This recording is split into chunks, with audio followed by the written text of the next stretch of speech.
Assalamualaikum warahmatullahi wabarakatuh. Selamat pagi, Pak. Di sini saya Istiani Desi Rahmana, NIM G241200001. Izin, Pak, di sini saya tidak berkelompok atau hanya satu orang, atau bisa dibilang satu orang, karena jujur saja saya belum ada kenalan mahasiswa yang ada di semester 5. Mengingat saya sendiri mahasiswa yang masuk di tahun saat pandemi. Saya juga sudah berusaha untuk mencari mahasiswa dari semester 1 sampai 4, namun yang saya tanya kebetulan juga tidak ada kenalan mahasiswa di semester 5. Jadi di sini saya mengambil tujuan untuk memahami 6 paper 6 paper yang 3 dari arsip dan yang 3 lagi dari Google Scholar. Langsung saja, jadi di sini saya memilih atau paper yang paling saya pahami ini adalah Dynamic Group Testing to Control and Monitor Disease Progression in a Population. Jadi setelah saya Google Translate, di sini atau yang bisa dipahami dari judulnya yaitu suatu pengujian grup dinamis untuk mengontrol dan memantau perkembangan penyakit dalam suatu populasi.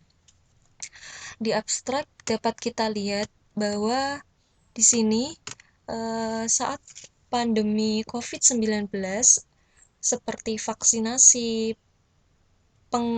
pengujian, kemudian intervensi proaktif telah terbukti satu-satunya cara untuk mengatasi penyakit ini karena memang hasilnya ini signifikan. Dan ini pun sudah dibuktikan oleh sebuah karya akademis. Namun dalam hal ini timbul suatu pertanyaan kritis, yaitu apakah bisa secara akurat untuk mengidentifikasi semua infeksi baru yang nantinya terjadi setiap hari? Timbul pertanyaan seperti itu. Lalu dalam abstrak ini pun sudah diterangkan bahwa dalam paper ini akan memperkenalkan suatu metode yaitu Discrete Time Search Stochastic Block Model. Dengan model blok waktu kontinu sebagai grafik berbobot, di sini meminimalkan jumlah tes kelompok di setiap harinya dalam mengidentifikasi infeksi. Dari situ diketahui bahwa mencapai kinerja sama dengan pengujian yang lengkap. Kita lihat di sini, kurang lebih intinya yang disampaikan adalah seperti ini. Di sini juga sudah diperlihatkan hasil Discrete Time Search Stochastic Block Model. Nah, lalu ada DAIT. Jadi ini suatu pengujian pada saat yang dikode dengan DAIT, hari T. Pengujian dinamis ini mempelajari dengan sempurna status semua individu yang tidak terisolasi saat pengujian. Dengan pengujian ini kita jadi tahu hasil dari sebuah individu itu nanti. Yang pertama, saat of day T-1, sebelum yang T-1-nya itu mengidentifikasi semua individu yang terinfeksi dalam suatu komunitas. Dilakukan suatu identifikasi terlebih dahulu, kemudian dilakukan isolasi semua individu yang memang terbukti hasilnya itu terinfeksi dengan day T tetap T-1.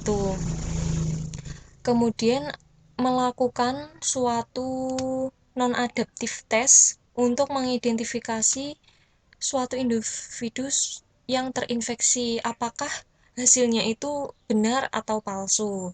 Namun terjadi suatu masalah atau pertanyaan, yaitu apakah berapa banyak tes yang dibutuhkan nantinya. Kemudian timbullah suatu infeksi baru.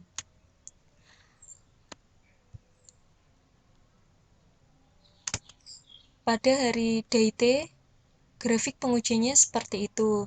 Di sini sudah dijelaskan pula algoritma-algoritma perumusan yang rencananya untuk membuktikan apakah hasilnya tersebut infeksi atau tidak. Nah, tapi saya kurang begitu paham, tapi kurang lebihnya seperti itu yang telah saya pahami. Kemudian di sini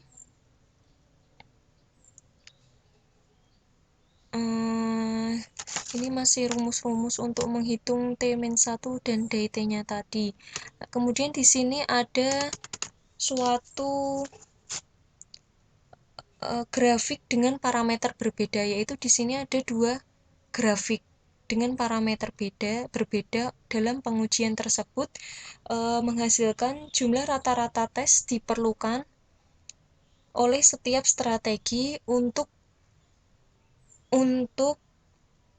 mengidentifikasi status infeksi dari semua individu yang tidak isolasi setiap hari. Jadi diadakan suatu pengujian dengan dua parameter berbeda yang tidak melakukan isolasi setiap harinya.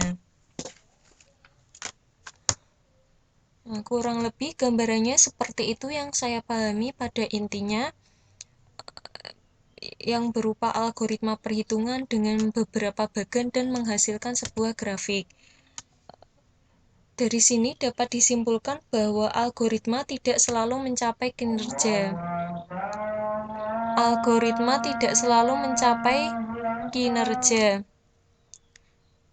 pengujian lengkap, ditambahkan karena fakta bahwa